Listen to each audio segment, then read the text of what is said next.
Hello and welcome to Roll for Relaxation, the multiverse's most relaxing Dungeons & Dragons actual play podcast. For you guys who are listening to this on Amy's YouTube channel, you can find future episodes on the Roll for Relaxation YouTube channel, our Patreon page, or wherever podcasts are freely available. There's a link tree to all of that in the description. New episodes will be posted every Monday at 7 Pacific Standard Time, or earlier if you're lucky. Enjoy the episode. Last time on R&R. Dante, the lullaby bard, was hired to help the young lady Matilda fall asleep. You've helped others like this before, correct? I have helped countless young ones fall asleep, many a time, although I must admit I have never encountered one who screams like a banshee during the night, but says not a word during the day. Nonetheless, I'm confident I can help your young lady Matilda. We also met Astraea, who's coming back to her hometown to unravel the murder of her best friend Amir and the betrayal by her friend Cassius. A lot of this is still very fresh for me, so I would rather not talk about it. I have a purpose to come back here, and then it is regarding the coup. It's regarding figuring out who was behind it and something to do with vengeance. And then Astraea caught up with her mother. I've got some news. What is that? Well, I've started dating again. All right, well, maybe you could introduce me to him at some point, and I'll try to be nice. You already know him. Do I? Yes. It is Cassius's great uncle. You knew him as Professor Lawson, but now he's Dean of the university. Dean Lawson. Well, maybe I'll have to go visit him. Dante and Astraea were both invited to a dinner party at the castle, and Dean Lawson happened to be there. After the party, Dante performed his craft as the lullaby bard and helped the young lady Matilda have a peaceful night's rest. But she awoke and yelled out a single name. Little Matilda has just yelled out, Effie! And she's sitting bolt upright in bed, or? Yeah, and she's grasping the sheets and she has sweat, like a cold sweat on her forehead. Who is Effie? Matilda. Who is Effie? Her handmaiden comes over and says, Effie was her older brother. He's been missing for about 2 years now. Matilda, upon seeing the shadow of the library creeping over the fields, suddenly has an idea, and she points towards that shadow. Do I recognize it as the shadow of the library? Yes, you do. Okay. The library. Do you think there's a link between your brother and the library? She nods her head yes. That morning, Astraea awoke to find a note underneath her door that was from the current Earl, who is the uncle to Effie and Matilda. Astraea, last night you asked me about leads, and I said I didn't have any. In actuality, I have found a few suspicious goings-on. Most of Cassius's men fled the city, but some retreated to the library. There are no reports of them leaving the library. Later that day, our protagonists, Astraea and Dante, ran into each other. Let's go back to the library, maybe. Oh, excellent idea. But before exploring the library for clues, they would first need permission from the dean of the university to enter the restricted section.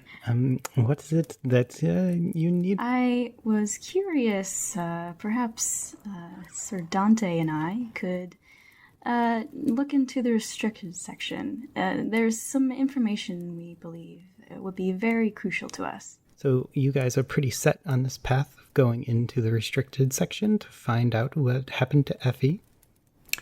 It's the best lead we have, Dean Lawson. 1 second. And he roots through his desk and he pulls out a scroll. He starts reading from it. Dante attempts to snatch the scroll from the dean. Yeah, you snatch this scroll out of his hand. And he wasn't expecting it. So it doesn't rip or anything. It just comes straight out of his hand. Everyone roll initiative. Things are about to get spicy. Okay. An 8 and a 4. Okay.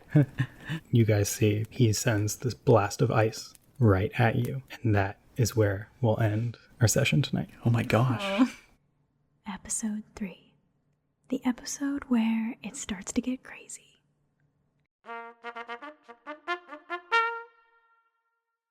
Yeah, so he attacks and he misses. Oh, wow. That's... Just shoots over your head and hits the back wall. Clearly distracted by me snatching that scroll from his hand. Mm-hmm. Thank goodness. That's one you owe me. So the next person in the initiative is Dante.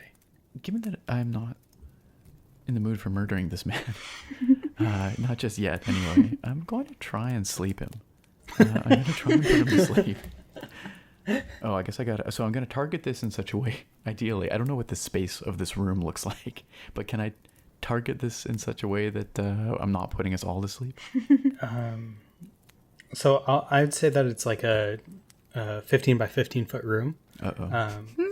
And you have to roll 5d8. Oh, right, because it's hit dice. That's right. That's right. Okay, let's do this. Okay, so choose. So in a 15 by 15 foot room, that's going to sleep all of you. Okay, I have a different description here, guys. What have I done? What have I done? So I would say that Dante knows how the spell works and what it does. Okay. So he probably wouldn't have done that, right? I appreciate that. Dante would know. He's very familiar with the act with sleeping, putting people to sleep, forcibly or otherwise, which sounds way more sinister than intended. But yet again. Oh, jeez. That was far more sinister than intended. Okay, let's see about. Gosh, this just turns my whole plan upside down. Yeah. You can't use your one spell. Yeah, that was I've got more such a good spells. one, I'd rather not destroy this fellow who's ostensibly part of your family, Astraea. Oh, not anymore. My mother will be hearing about this. I see the violence in your eyes. I see that secretly you're actually pretty eager for the stab. Oh, yes, I've been waiting. All right, let's try some dissonant whispers, perhaps. Also, if you're doing an attack, you can choose to make it non-lethal.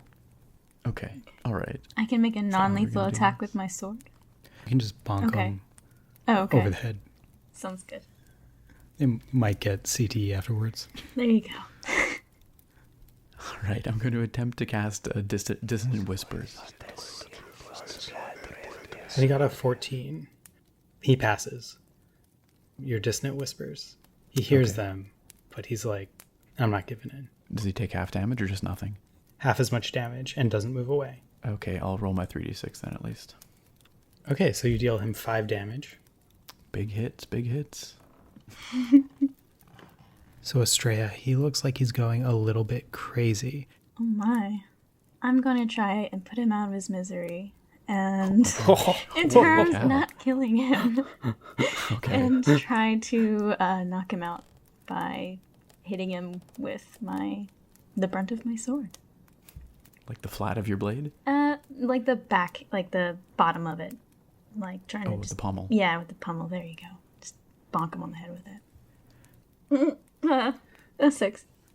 I mean, there's probably stuff that you add to that, but at the same time, you're still going to miss. Okay. So. Perfect. Straight up. Yeah, you come down to hit him on his head, but he wiggles out of the way. Okay. and you miss him. So now it's his turn. This is going jeez. swimmingly. Oh, yes. Oh, I should have used my bonus action to give you a bardic inspiration. Oh. It's okay. Next round. Yes. He starts to cast a spell, and he raises his hands up high, and he chants, Oh, so Father Law. And he's gone. Dang it. Just instantaneously. This does not make us happy. Ah, jeez. Dante looks around. Where did he go? He's gone. That little weasel. Well, it's not Dante's turn. Dante, what do you want to do? I'm assuming that combat is now over, but if not, I'm going to dash out of the room and look frantically up and down the hall to see if he's out there. Make a perception check. Okay. Maybe he's here still. Oh my gosh. Maybe he's just invisible. He could be. That's quite possible. Yeah. But Dante is Surprised. Very Perception. surprised. There we go. Ooh, not great. Oh, He is definitely not out He's- there. definitely very surprised. I'd like to. Actually, he might be out there. Who knows? I just don't know. I really have no idea. Dante does not know what's going on. Your heart's racing. There's sweat in your eyes. Sweating profusely. Well, what is Astraea doing? I'd like to do a perception check to see if perhaps that spell made him invisible and not like teleport. Roll investigation, actually. Okay. 17, not bad. Pretty good. Yeah. Yeah, he's. How are you testing that? Probably by Swing wildly with your blade. yeah, just swinging my fists and my blade everywhere in the room just to see if I can hit anything. Just making a mess. Yeah, Roll an attack Just- at disadvantage. there we go. Oh, Looks like a 5 to me. yeah, it looks like a 5 over here too. But with that investigation, you don't deal any damage to him, but you softly hit him, and you know that he's still there. Oh, perfect. And this minor illusion that he had up fades, and he's just standing there, looking scared. Aha! I found you. Dante whirls about and looks just as shocked that he has now reappeared. Dante should not be this surprised, but he is. But now it's his turn, and he casts another spell, and a bunch of insects appear out of nothing and swarm around your head, Astraea. How about you, scum? Make a Constitution saving throw. Okay. Roll a d4. Okay, yeah, you run to the left and just like run into a wall. Oh. You don't take any damage from it, but you're just trying to get away from these insects, which have dealt you 1 damage. I may have crushed Really some of them hate with my mosquitoes. forehead, so. Oh boy. So Dante is surprised about this whole everything. He's still in shock. He's surprised that that the dean would just suddenly go crazy like this. Oh, wait, I forgot actually that he had locked the door. He locked me out? Well, no. Before he attacked you guys, he Yeah, had locked that's the door. right. I he wasn't did. actually even able to run out into the hall. Yeah. Right, yeah. So So, I you, tried and I just like struggled with the locked door. Even more embarrassing. It's terrible. Even more confusing. More confusing. Dante wonders what is going on. All right, let's try some vicious mockery. I'm getting really upset with this fellow at this Yeah. point. And oh gosh, you were going to hold me to. I have to come up with some kind of cutting words here, don't I? That's a different thing, but some kind of vicious mockery. some kind of verbal barb, some kind of joust here. All right. Do you want me to explain what this guy looks like more? I'm going for the low-hanging fruit. Oh no. No, I'm going to tell him, Dean Lawson, what is the meaning of this? This is not befitting of a dean of your caliber. That's good. And I'm going to make my vicious mockery attempt. Does he roll a saving throw? He must succeed on a wisdom saving throw or take 1d4 psychic damage and have disadvantage on his next attack roll. Okay. 17. I think he's probably good. Yeah, he's rolling really well. Yeah, what the heck? My insults have no effect. He's Yeah. Yu-Gi-Oh levels of lucky. Yeah, it seems like. Does he believe in the heart of the card? Oh dear. Yeah, and then And it's Astraea's okay, turn. and Bardic do I Inspiration. have a bonus action? Yeah, I'd like to give Astraea Bardic Inspiration. So after shouting some insults at this fellow, I'm going to try and uplift you, Astraea. You now have a d6 to spend as you will for the next 10 minutes, Maybe I'll just use it on the next one. if you like. Yeah, that might be easier for me. I'm going to try to tackle him. Oh, So That's he not a bad can't. idea, actually. Yeah, that way he can't get away this time. Hold him down or something. Okay, roll athletics. Okay. Ah, jeez. He is... So Astraea rolled A 9. the dean rolled a natural 20. Oh my god. Jesus. He just punches you in the face and you're out. Okay. So let's say that he has restrained you. Oh my gosh. What? He's got you in the half Nelson. Oh my god. Yeah, he knows he doesn't even need to do a full Nelson. The half is fine. Wow. He's like, Astraea, I'm disappointed. I know. What is going on? Oh my I'm god. supposed to be this like mighty paladin. And I'm getting taken back by this Dean Lawson, Lawson. Wait a second. What? Tell me what's this Dean Lawson look like? Oh god, he's just the nerdiest looking guy. He's like twigs for arms, Even worse. like Coke bottle glasses. Mother, really? Is the best you can get? Oh, perfect. Oh, wow. But a big old What does she brain. see in him? This What is she- okay, this is big an old embarrassment to Astraea for sure. brain. This is embarrassment all around. Yes. Dante continues to be. Even Lawson's embarrassed for her. Oh, jeez. Oh my gosh. Yeah, Lawson will be like, you know, even I'm embarrassed for you guys. Oh no. Some adventurers we are.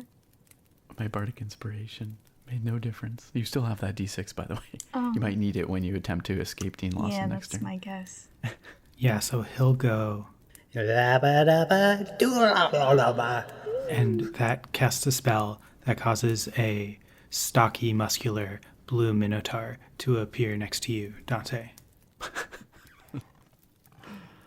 Oh, Dante does not like this at all, but Dante is not positive that it's real. How would I go about checking that? I don't necessarily want to get a lot closer to this thing. How close is it, out of curiosity? It's about 6 feet away from you. If I were to attempt to move right now, would I provoke attack of opportunity? No, you're just far enough away to not do that. Okay, I'm going to attempt to move to the far side of the room from this thing. It's only a 15-foot room, so presumably I can do that pretty easily. Yeah. Okay, so I'm going to put some space between this thing and myself. What are we going to do? This is getting worse by the moment. Has Dante knows that Dean Lawson has a key around his neck, doesn't he? Mm-hmm. And he knows that this key is for access to the restricted section, doesn't he? He does. Would it be possible for Dante to attempt to snatch that key off his neck? Just pull the chain off, grab it? Yeah, go for it. It'll be an opposed, I guess, your sleight of hand versus his acrobatics. Right. As he's holding Astraea Gosh. down, Dante dives in and attempts to wrest the key away from him to snatch it off his neck. Let's do this. Wow. All right, that's 18. Wow. Oh, Ooh. yeah, you rip it free and you have the key now. And as you do that, he goes, no, that's mine. And I say, not anymore. Dean Lawson, very pointed Dean Lawson. Dante didn't really calculate or figure out what happens next because the door is still locked. It's possible that this key will unlock that door too, but Dante has no idea. So we're going to have to wait and find out. Can bards inspire themselves? That's a good question. Thank you for pointing that out, benevolent DM. For now. Bardic Inspiration, as a bonus action, a creature in 60 feet that can hear me gets an inspiration die. Hey, you're a creature. I guess I'm a creature, and I guess I can hear myself. So I suppose you're right. What's this pep talk? My pep talk. Pep talk is, you got this, Dante. That minotaur over there, it's just an illusion. Just an illusion. Just like where he turned invisible, quote unquote. We'll get out of this. We got this. That's a good my one. pep talk. That's a good one. All right, it's Astraea's turn now. I'm going to use that D6 and take out all my frustration from the embarrassment. and try to. I'm assuming I'm in some sort of chokehold or whatever. So I'm going to try and elbow him in the face. Roll, an attack using strength. Okay, so I'm going to roll strength here. Jesus. God. Oh, my goodness. That's a 6. Okay, can we just add? We'll add. Just to make this a little better. What's your strength? 14. Oh, wait, that's with... That's okay, modified. Okay, Yeah. Just terrible. How do I add to that? You could choose not to add to it and just save that for later. Okay. I don't know if your D6 is going to, Even even if you roll a even 6. if adding to it. I mean, it might. It's your call. I feel like it'll probably just not work out. A 6 is pretty low. Even adding like 2 points to it is just going to be... Yeah, you feel with grappling him that he has some sort of like faint magical armor on him. Jeez. Apparently. Oh, all right. I'll get you at some point, Dean Lawson. I will. We'll report this, honestly. I will. I'm going to tell my mother when I get out of this. Mark my words. On hearing that, he goes, wait, let's all just stop. Just stop fighting. And he stands up and he lets you out of the chokehold. If you'll just give me that scroll again, I could explain to you what I was going to do.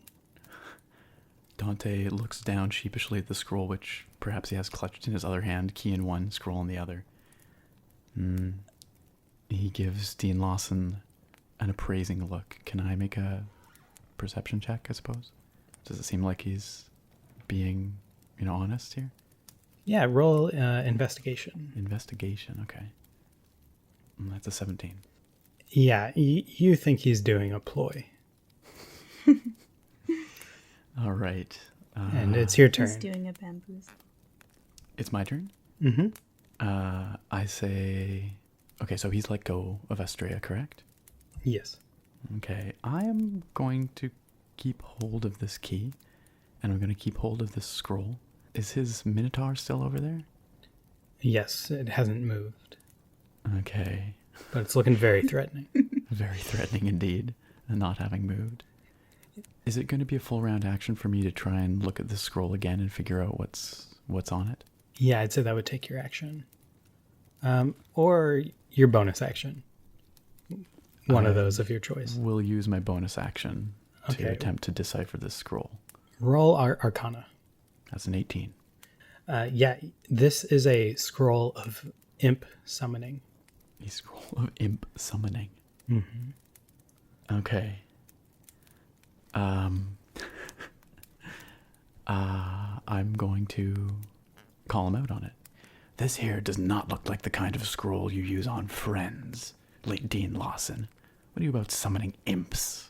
What do you need to do that for? These are very friendly imps.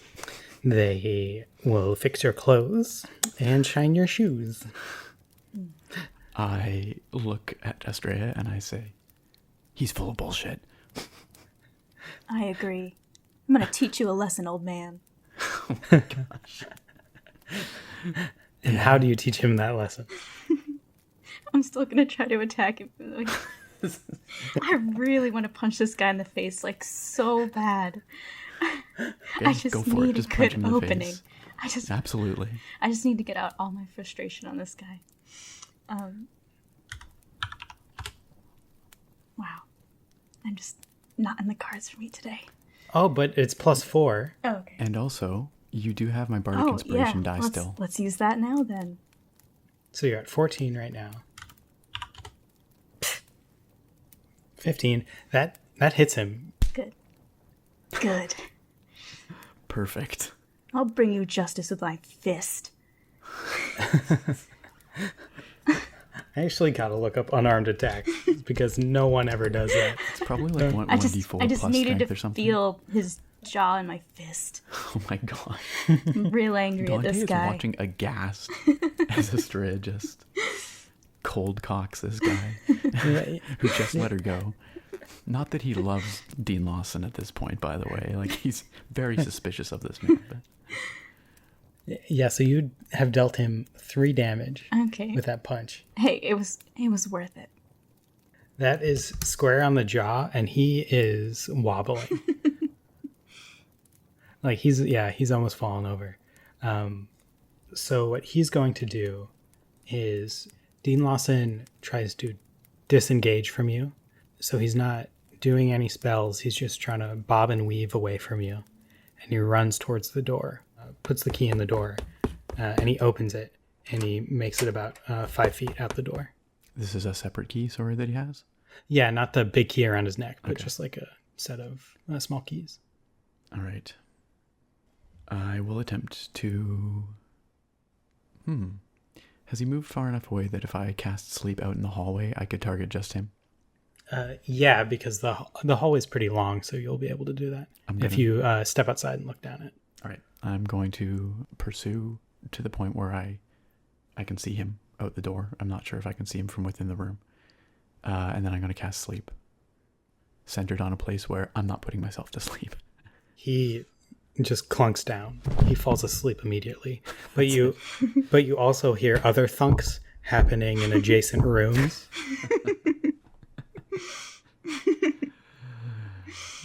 Academics need a good afternoon nap anyway. Yeah, they need a siesta. Dante brushes his hands off, holds up the key for Astraea to see, and motions towards Dean Lawson. I think we're done here. Ah, darn. I wanted to bring him justice with my sword next. Oh well. You do realize that your mother does seem to be fond of this man. I don't know why. So I understand. I guess I'll That just leave said- that for another time.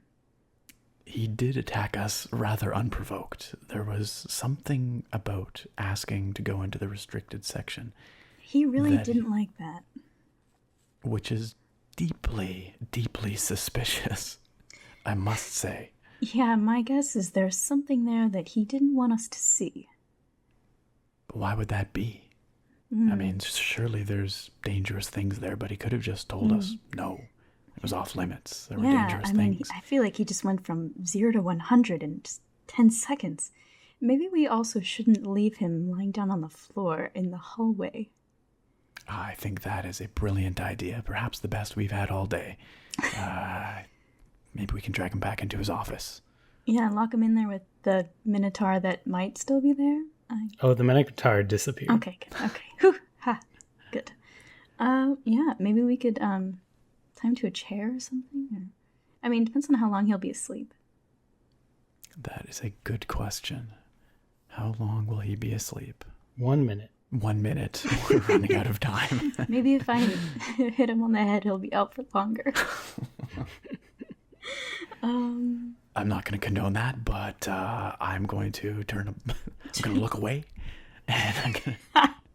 You do what you have to. I choose to knock him on the head, not so much as to kill him, just to knock him out for longer than a Actually, minute. you really probably shouldn't do that. You're right. It's Think hard to about it. tell because it could give him a concussion. I don't want to kill him. It's also quite possible it'll wake him up. I would recommend against it. Yeah, that's true. It might also wake him up.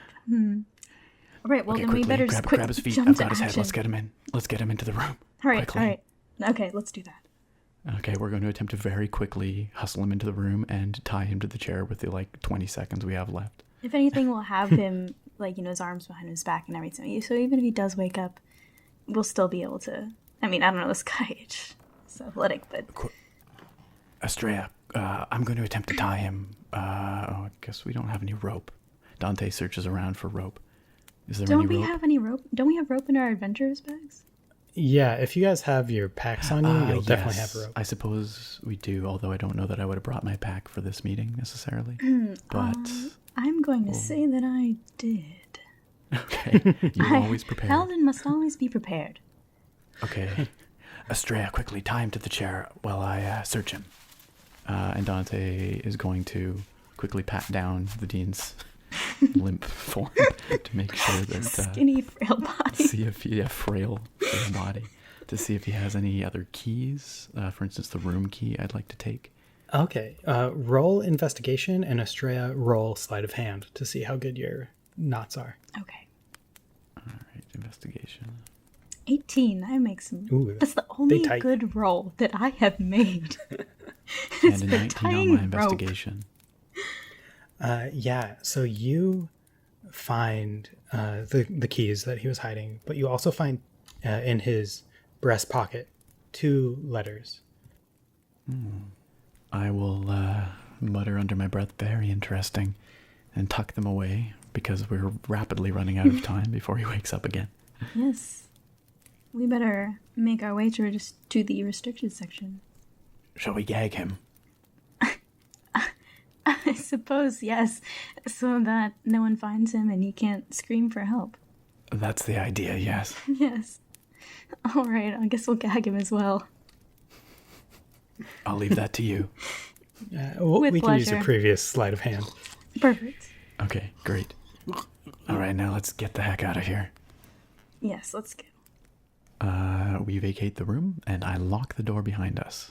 As you do, you hear... Dante chuckles to himself. I think he's awake. Serves him right. Now, my lady, I recommend that we make haste down to the restricted section. It's probably not going to be long before someone finds him, and I don't think they're going to want us down there. Yeah, I don't think they'll believe that it wasn't us. All right, let's go. And I suppose we run down to the restricted section. Yeah. All right, so you guys enter the library, and you bypass the guard that stands out in the front, no problem. But you do see that there is a guard blocking the stairwell that leads down into the restricted section. At this point, we have not passed through the locked door yet, have we? Or have we? No, you haven't. Okay. Step aside, soldier. We're on a special mission from Lawson himself. Dante nods vigorously. Do you have any notifications, some papers saying such? He said we wouldn't need any.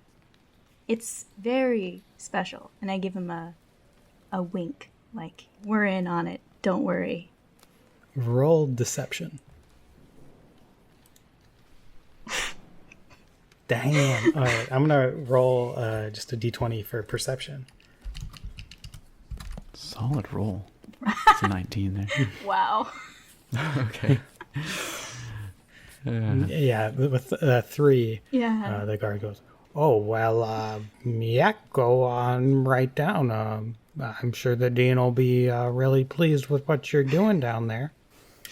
Thank you. Good luck on your research. Give him a gracious nod. Oh, absolutely, good sir, and the dean will be especially pleased with you for letting us through. Thank you. Doing the good work. You might even get a promotion. Oh, that would be wonderful. Wow. Yeah, so you guys go down and you come across a wrought iron door with a keyhole, like a very large key hole to fit that very large key. Like this is an enormous key. It's like gold and it's just super audacious. All right, I withdraw the enormous key from my bag. Looks like it's the one. And I will insert the key and turn it. The door opens and what is revealed is a very dark room that doesn't have any candles lit in it. So it's pretty much pitch black because you went downstairs. You guys would both know that the city is very old. So like many old cities, there's layers of ruins on top of ruins. And so this is one of those old ruins where this has been here for perhaps a millennia, even more. And the bookshelves or scroll shelves, more commonly because of how old these are made of iron that is very rusty. Are you guys gonna light a torch, I guess, as you go through, or do you have anything on you? Yeah, I think. That is a great question. I mutter about it being bloody dark in here. And I'm going to have rummage in my bag. A torch on me, yes. So as you light it up, you see that this room is very long and skinny and goes for a long way. At the other end, there is a very ornate stone wall. with a door with engravings on the end of it. That seems like the door I want to go through. Very interesting. Dante is going to take this moment to withdraw the letters that he found on Dean Lawson's body. Lady Astraea, could you come here for a moment? I have something that might be of use to us. And I'd call you over for the light so I can see what I'm reading. There's 2 notes. The first one: I've taken the future of the realm in my hands and will engrave the threats against our kingdom into its mind. It will be a perilous journey, so to protect our land, I will spread the inner key in 3 places along our journey's path. Signed, Cassius. Cassius. Do you know this Cassius? Yes, I know him. He was the one that betrayed us those years ago. He was one of my fellow paladins. A betrayal, most foul indeed. He was part of the coup, part of orchestrating the coup. He was, and then he just disappeared. Why would he be in contact with Dean Lawson? Unfortunately, he is his great uncle. I tried to give him the benefit of the doubt, but seems he was untrustworthy. It would seem so. There's another note here. Let me read it. This one's dated a year after the first one. It says, in a magical land with dungeons and liches, I've placed 1/3 in the municipality without winter. It lies in the bottom of a blue lake, in the land of youth, where evil and good dead meet in the realm of fairy and gods. I've placed 1/3 of the key in the heart of the queen. I had to leave the future there, but not on purpose. In the land of nothing left, from which the traitor hailed, the last 1/3 lays in the hearth of his ancestral home. Does this mean anything to you? It really doesn't mean much to me. I'm not sure. The future of the realm. Could these notes be talking about Effie? Perhaps, but it's hard to tell. There's so much unknown.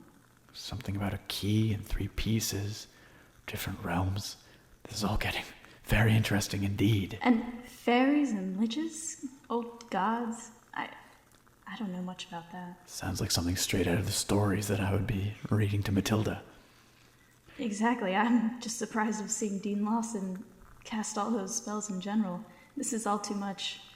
Although maybe we'll find some answers down here. Perhaps we shall. And Dante's going to turn to this wall that we haven't really looked at that much. And he's going to examine it. And I'm going to put my torch closer to the wall so we can look at it. You've read about this, Dante. This is the old ruins of the Bocastrian. Of course. By far the oldest part of pretty much any bit of the kingdom that has been known. Actually, in terms of languages, what do you think about Dante knowing ancient runes as one of his languages? I think that sounds like a wonderful idea. I think that sounds like exactly something Dante would know. Perfect. I'm going to say he knows like the writing of ancient Celts and Nords and Greeks. Great. You see the writing that you've read about before in runes, calling this the Bocastrian over the door. And underneath that, there is a warning. And it says, death is more than a whisper. Death is more than a whisper. That's what it says right there. What do you suppose that means? Perhaps something alluding to afterlife? I'm not sure on that. Death is more than a whisper. Is there anything else that Dante can see on the door? Any kind of, something that, or it's a wall. I guess I don't know it's a door. It's not a door. You can see that the most of the wall is stone and it kind of has an arch that surrounds a wooden door. Oh, okay. And on this wooden door, emblazoned on it, kind of like it's burned into it, is a picture of a blue minotaur riding a book as though it were a horse and carrying a lance as though it's jousting. And there's Writing also book? Yeah, riding a book. As if it were a horse. Okay, that's What, you haven't seen that before? yeah, many times. Honestly, if you look up old medieval manuscripts, like shit is crazy. So this is actually like- normal. Okay. Yeah, this is the most sane thing you ever see in a medieval Oh wow. manuscript. And there's an enormous keyhole. Oh, an enormous keyhole. Perhaps for an enormous key. This blue minotaur. That looks familiar, doesn't it? It does. Does it look like the blue minotaur that we saw mere minutes ago upstairs? Yeah, that one looked a little bit more scrunched and wider. Like if it was disproportioned, but it looks very similar. And this one also has 6 fingers. 6-fingered minotaur. What does this all mean? Death is more than a whisper. That sounds a little foreboding, doesn't it? It does. A bit ominous. I've got this key, though. Dare we try it? Well, we'll have to try it to get anywhere. Dante looks at the key, looks at the door, looks at the warning. And Through courage and perseverance, though, we will triumph. absolutely, courage and perseverance. Would you like to persevere with courage? And he holds out the key for Astraea. All right then. 5, 4, 3, 2, 1. And then I turn Banana. the key. And Dante takes a step back as she turns the key in the hole. It unlocks, and you push the door forward and go in. Question mark? All right. I take a step in hesitantly. I do have courage and perseverance, but I'm trying to be smart about it. Okay, so as you open it up, light floods in Oh. because you open the door up into a very large, very tall circular room that is extraordinarily well lit by many, many candles. So what you see is a windowless circular room with a radius of about 20 feet. Radius, not diameter. Got it. Large bookshelves line the entirety of the perimeter of the room and rise to the edge of the dome ceiling, 15 feet above your head. This room is lit by burning candles held by sconces growing out of the bookshelves, turning from wood to wrought iron along the sconce's arm. Including the door you just came in through, there are 9 doors equally spaced along the edge of the room. And in the space where a 10th door would be, there's instead an open hallway, also lined with books, Oh, wow. leading away from this room. Is that directly across from where we currently stand? Yeah, Okay. the doors are for the most part made of different materials and designed in unique aesthetics. Some have labels on the door and others do not. And you see a small purple fluff ball with cartoonish hands with like white gloves on them, shoving books into his mouth and eating them. What is that? I'm just taken by the immensity of this room and all the books. And I have not even paid attention to the fluff ball yet. The moment you say, "What is that?" the fluff ball turns to you and throws a book at you and goes, "Shh." Okay. I motion for you to be quiet.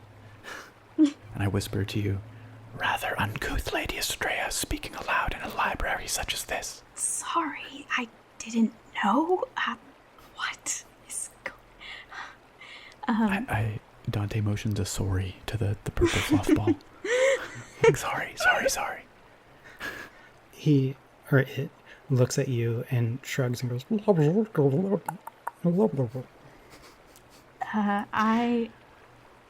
Okay. I choose to ignore it then and try to see what sort of labels are around these doors.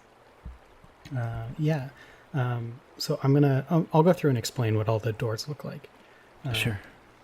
There's a lot of them, but I'll try to do it quickly. So it's going to be like an 800-meter dash of imagination. So make sure you're all mentally limber. Limber up. Okay. I can provide one moment of a little bit of context here, perhaps, Lady Astraea. This part of the library, this is called the Key to All Worlds. I've heard of this place before. This is a renowned repository of incredibly powerful and dangerous books. It has the power to transport readers to other realms. I didn't know something like this even existed. This is insane. The world is far stranger than most imagine, Lady Astraea. Well, then this definitely helps in terms of the notes. We just have to figure out which worlds house which key pieces, I suppose. I suspect you might be right, but the keys to what? It's 3 pieces, 1 key, future of the realm. Why would they take Effie? I don't understand. Is perhaps Effie the future of the realm? I think it quite likely, yes. I think that's what they're referring to in their letters, but why would Cassius and Dean Lawson... They talk about a threat in the letters. They talk about... I only know of them as being the threat. I consult the letters again. I've taken the future of the realm in my hands, and will engrave the threats against our kingdom into its mind. It's like maybe they're training him? Somehow Maybe they're trying to prepare Effie for something. Maybe But why take they him were forcibly? trying to protect us after all? No, that's not right. We're the ones that were right. I They couldn't be protecting us. wish I could say. Perhaps we should now examine these doors. All right, fine. Apologies Go for the over your interruption. No, that was awesome. So your door, did you guys leave it open or shut it? I think it's we still left it open. just in case we had to run out. Okay. Yeah, so your door is made of wide boards of pale yellow yew wood. And on this side of the library, it has a picture burned into it of just a normal human knight riding atop a horse, carrying a lance. Going clockwise, the next door is a gray stone door that has a wooden sign bolted on it that depicts a basilisk coiled into the shape of an ampersand as it breathes fire. The next door is made of redwood and has thousands of fine metal stars embedded into the door. This one is labeled in glittering ethereal paint, Kelswake. Continuing to your right, you see a wooden door with autumnal leaves scattered around the edges of it. Vines of pumpkins grow out of the edges of the bottom of the door. A stream of water comes from the seam underneath the door, and this water has cut a small babbling brook into the stone floor of the library, and that stream actually continues out and down the hall. All right, the fifth door is made of paper when you inspect it. The left half of the paper is covered in black ink, and the right half is a creamy off-white. An endless interconnected knot made of silver foil is depicted, which runs around the edge of the door. This is classic imagery from your parents' home country, Dante, the Isle of Hibernia, who your father is an ambassador for. In the center of a door is a clock made with a gold inlay. This clock represents not hours in the day, but how far into the year you are, with November 1st being the first date on the clock. Okay. Would Dante recognize any more of this imagery or iconography? Would it jog his memory in any way? Or is this something, aside from recognizing the motifs, would this have any meaning to him? I think that he would recognize the motifs, and you would know that what the top date represents is a holiday in your country called Samhain. Or not your country, because you grew up in the same country as Astraea, but your dad is an ambassador for this country. Yes. And there they celebrate Samhain, which is October 31st, where the dead can come into the land of the living. Mm-hmm. So I would recognize that perhaps this has something to do with the afterlife. Mm-hmm. Okay. And make a history or art or religion check. History or religion. Sure. Let's do history. That's a 6. On time. and that's what you know. Okay. I'll express that to Astraea. I'll explain that this is common motifs from Hibernia. They refer to the afterlife and the underworld. Tir na Nog, it's called. Beyond that, I don't know. I see. I'll say that you know that Tir na Nog means, because you know runes, I'll say you know the translation for it. It means the land of youth. Suddenly, Dante perks up. Tir na Nog. That means land of youth. Oh. Land of youth. That's mentioned in one of the letters. Yes. This could be very helpful. I scramble to pull out the letter. It says right here, in the land of youth, where evil and good dead meet in the realm of fairy and gods, I have placed 1/3 of the key in the heart of the queen. It also says, I had to leave the future there, but not on purpose. Interesting. So we may find more than one thing in that realm.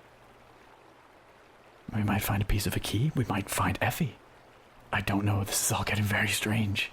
Very strange indeed. Let's keep looking at the doors, though. I agree. So the 6th door is made of felt and depicts a creature with the lower half of a snake and the upper body of a nude elvish woman and wings of a dove. This one is labeled in sharp felt lettering, the land of Ta. The next 2 doors are completely plain. They're made of monocolored, monotextured, unadorned, smooth sandstone with a simple handle. And then the final door is metal and it has a seam down the middle. The paths of planets are engraved in concentric circles onto it. The door has no handle, but instead has a panel to the right, which has the outline of a hand on it. Interesting. Fascinating. This is very overwhelming. Dante's thinking hard. He's thinking hard. He's trying to figure out what the heck all this means. Well, we know at least one of the doors leads us somewhere. We just need to figure out the other 2. I suppose we do have a lead with Tir na Nog, but the underworld? Yeah, that seems unsafe. Dante looks noticeably nervous. Come on, Dante. We must be fearless in the face of a challenge. And you get another book thrown at you. Sorry. This little fluff ball comes up to you. Sorry. I was just trying to resolve the weakness in his heart, that's all. I do not have weakness in my heart. I'm being practical. This is magic. This is arcane, ancient, dangerous magic. We have no idea what might happen if we step through one of these doors. Yeah, well, Smarty, we can't get anywhere being practical. Sorry. I turn my attention to the purple fluff ball. I suppose neither of us understand what he's saying. He looks visibly annoyed that you can't understand him. You actually see that one of his eyes is just like a emerald, whereas the other one is like a big, just so cute, just an enormous eye. And he rolls that eye, and he opens his mouth, which, oh my god, it's so huge. And it's just full of jagged, like, shark teeth. Oh. And he reaches into it and he pulls a couple things out of it. And he hands to you a little stick that has a cap on it. And before he does that, he motions, like, taking the cap off and, like, putting it around his lips. And then puts the cap on and he hands it to you. Yeah. Did this creature just give us lip moisturizer? Is he trying to say I'm crusty? I don't understand. He also gives each of you an earring that has a mouth on it. There's like 2 lips. Okay. Kind of like a babblefish. Not that I would know anything about that. He looks at it and he says, "Oh, there's no way I'm wearing this. This absolutely clashes with my outfit." And it does. Oh. Well, I suppose I'll try. I'll give it a try then. Yes. Is there that cat still here? How did it get down here? Did it really just follow us all this way? Yeah, that's something you notice, is that the cat, it met up with you after you left Dean Lawson's place, but it is actually scared to step inside. Like, it went down to the restricted section, but won't pass through this last door that you went through. Oh, that's ominous. It seems to be meowing at us. It wants something. It doesn't look like it wants to come in here, though. I think maybe it's trying to tell me that the earring doesn't look good. I don't. Well, certainly the earring does not look good, but I think there might be more to it. Oh no! Don't cats have extra senses or something? This isn't good. Hey. I'm gonna just crouch down and motion towards the cat and do a, here, kitty, come here, kitty. It doesn't do a cat-like motion. It literally shakes its head no. Did you see that? Astraea, did you see that? Yeah, that's not good. That cat normally follows me everywhere. There's something strange about this cat. Knows something? Maybe. Where did you say you first saw this cat? As soon as I came home, the cat just started following me. Very strange. Very strange indeed. Okay. Dante realizes this might look a little bit crazy, but he's going to go over to the cat. He's forgotten about the earring for the moment. I don't know if the puffball's looking annoyed being ignored, but Dante's going to crouch down in front of the cat and say, Can you understand us? The cat shakes its head no. Did you see that? It said it couldn't understand us. I don't. But it had to understand us to understand that question. It must have just a coincidence. Oh, the cat looks petrified, like, oh crap, I've been found out. And then, like, goes and hides in the bookshelves. Oh, kitty, come back. Ah, darn it. It's gone. Hiding in the books. There's something up with that cat. Mark my words. I wish it would just leave me alone. I think you might wish otherwise at some point down the road, but we'll see. Dante turns his attention back to the purple puffball and the earring in hand, and he motions towards Astraea. Perhaps you should try putting this on. All right, here we go. Hey, Missy, what are you doing in here? Well, Oh my gosh. what's the matter? What's the matter? You gotta be quiet. I'm trying to eat my books. Why are you eating the books? Can you understand that thing? Because I'm a fluffer. I'm a fluff. We eat books. What are you, stupid? Somehow you're less cute now. I'm so cute. Although lady fluffs, they'll want to schmoo with me after I eat enough books. Oh, okay. Go ahead with your book eating then, I suppose. I will. That fluffer you're with is not a pretty woman. Needs more fluff. And he points to Dante. Okay, Dante can't hear any of this because I've not put on the earring yet. But I am looking, like, questioningly will say at Astraea, like, are you talking to it? Are you having a conversation? Yeah, he says you're not pretty enough for him. Dante looks deeply wounded, deeply insulted. He takes the earring, he puts it on, and he says, "Now listen here, you purple puffball. I'll have you know that among normal humans, not whatever the hell you are, I'm considered quite the prize." Wait, so you're not just some ugly fluff? Because I thought you were just an unfluffy fluff, which is not very attractive for a fluff. I At least we am... agree some. I cast a sharp look at Astraea.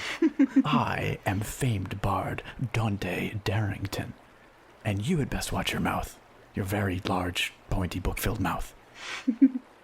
Okay, so, like, what are you guys doing here in my stack when I'm trying to eat my books?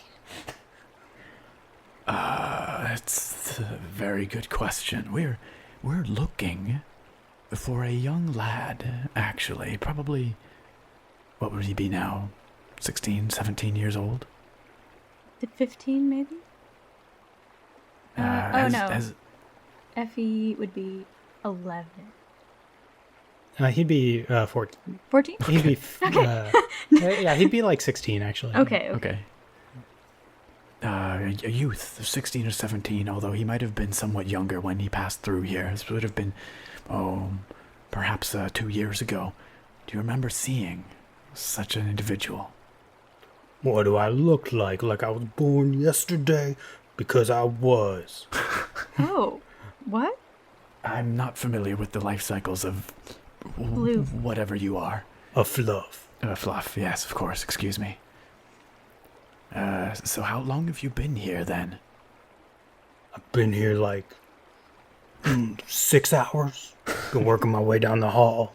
It's a lot of good nonfiction. But here's like a lot of weird stuff. Is taste different depending on the type of book? What? Oh, yeah. Give me that sci-fi. You know, it has that metallic flavor. So that's why I've been down by that metal door. Disgusting. Sci-fi? I don't even understand what you're talking about.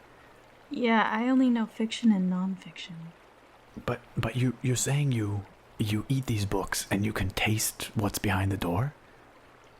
No, I mean, I eat knowledge. I get bigger. I find another hot fluff. We schmoo and burst into 20 new fluffs. And then the cycle repeats, baby. Or at least that's what I know, because I'm only 1 day old. Yeah. What is your life cycle? How long do you live? I think like 2 weeks, maybe. Where are the lady fluffs? That's what I'm saying. Where the fluff ladies at? Okay, enough about this lady fluff talk. Can we just continue? Do you know what lies behind these doors? Do you have any idea? There's like different realms of not the library, so there's not that many books for a fluff to eat. I see. I give a look to Astraea, like, what? I just mouth, like, what the hell? Like, what is happening? I look back at Dante and I just shake my head. I don't think he's gonna be helpful at all. Dante's not so sure, but he concedes that this fluff does seem to have a bit of a one-track mind. Or we'll do two-track. We'll say eating books and getting it on with the pretty lady fluffs. With the fluffs. Yeah, schmooing. Yes. That's right. Yes. And Dante's seen a lot of one-track mind individuals in his life, but this fluff might take the cake. But he also does feel a sense of sort of a certain kindred, relationship to this fluff, because he can appreciate what the fluff's going for here. Yeah, do you got any books from, like, through that door? I've never had, like, books from outside of the library. I'm afraid I have one book, but I can't let you have it. Well, if you're, like, going back Could I hop a ride? You want to leave? I mean, just, some like food tourism. Food, perhaps. There is a library through that door.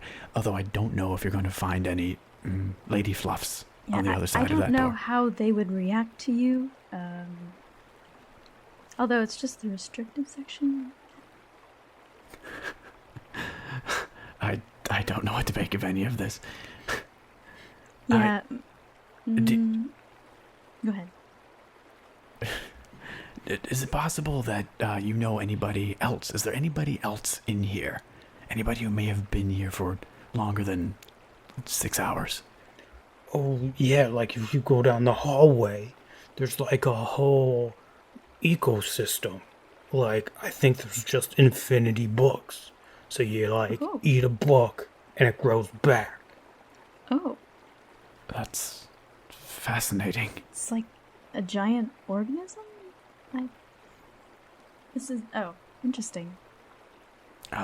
Perhaps we'll go check that out. We will investigate. That sounds like a very interesting place.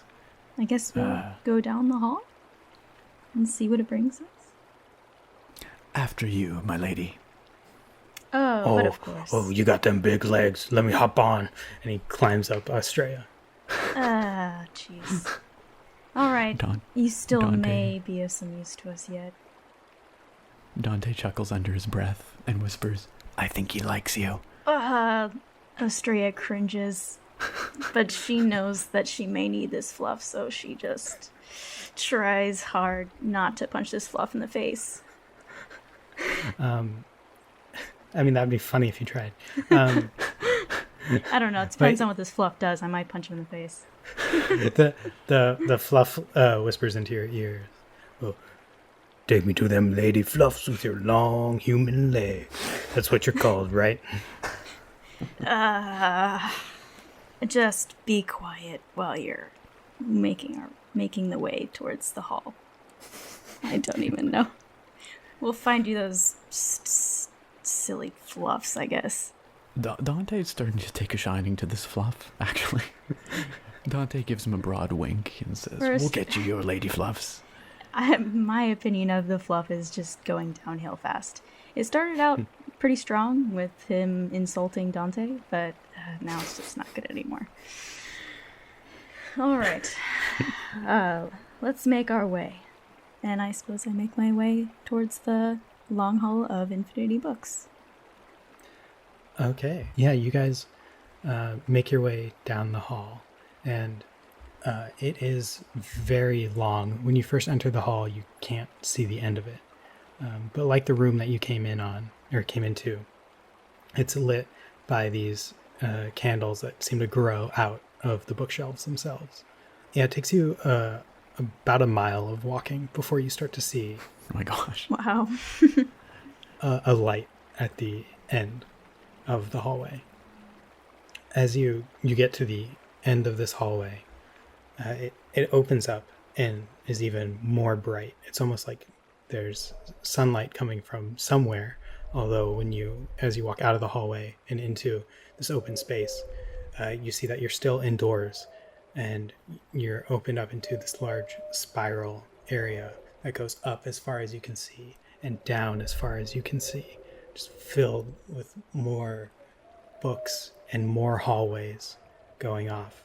And you see a sign pointing to the bazaar. Oh. And that's where we'll end our session today. Hey guys, thanks for listening. Future episodes will be posted on Monday at 7:30 p.m. Pacific Standard Time. You can find that on our YouTube channel or all the major places you can normally find podcasts. There's a Linktree link in the description. Also, you can check out our Patreon if you want to hear us do episode discussions, which are available for all the Patreon tiers. Additionally, if you send us an email to rollforrelaxation@gmail.com, we will answer your questions in our discussion show. Finally, here's a shout out to those who joined the Pillow Night tier on our Patreon. Those good sirs include Elid Avni, the mysterious immortal businessman who financed the construction of the Wiltshire Library, and Smizamore, an adventurer who is cursed with an infectious time loop spell. And Smizamore, an adventurer who is cursed with an infectious time loop spell.